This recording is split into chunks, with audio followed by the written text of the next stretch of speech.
點解會口臭呢？原因係因為口腔中嘅細菌分別有兩種，侵蝕牙齒表面嘅蛀牙細菌，損害牙齦骨嘅牙周炎細菌。蛀牙細菌係會釋放酸性物質，令到牙齒表面腐爛。牙周炎嘅細菌係生長喺牙齒同埋牙齦之間，分泌有害物質，並且破壞牙槽骨，最終牙齦腫脹、流血同埋牙齒脫落。毛孩會因為疼痛而停止進食同埋飲水，而且細菌仲會擴散到全身，損害心臟同埋腎臟，縮短壽命。但係唔使擔心，改善口腔問題，使用 Signature by 4步全面口腔護理。呢個係獲得眾多好評嘅口腔護理系列。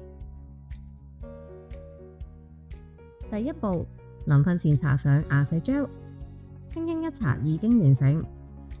有個案例用咗牙石 gel 之後，可以改善牙齦尖膿瘡，只需要搽上牙石 gel， 咁樣就唔使刷牙。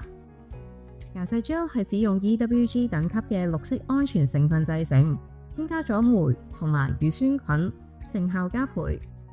第二步，使用牙石潔齒棒，採用水解低過敏性牙膠製造，連敏感嘅毛孩都啱用。牙膠嘅窿可以防止牙齒損壞，強度同埋彈性適中，無需要擔心損壞毛孩牙齒。第三步，患有嚴重口腔炎同埋牙周病嘅貓狗要注意，因為持續嘅發炎帶來相當大嘅痛苦，呢個時候需要專業嘅護理。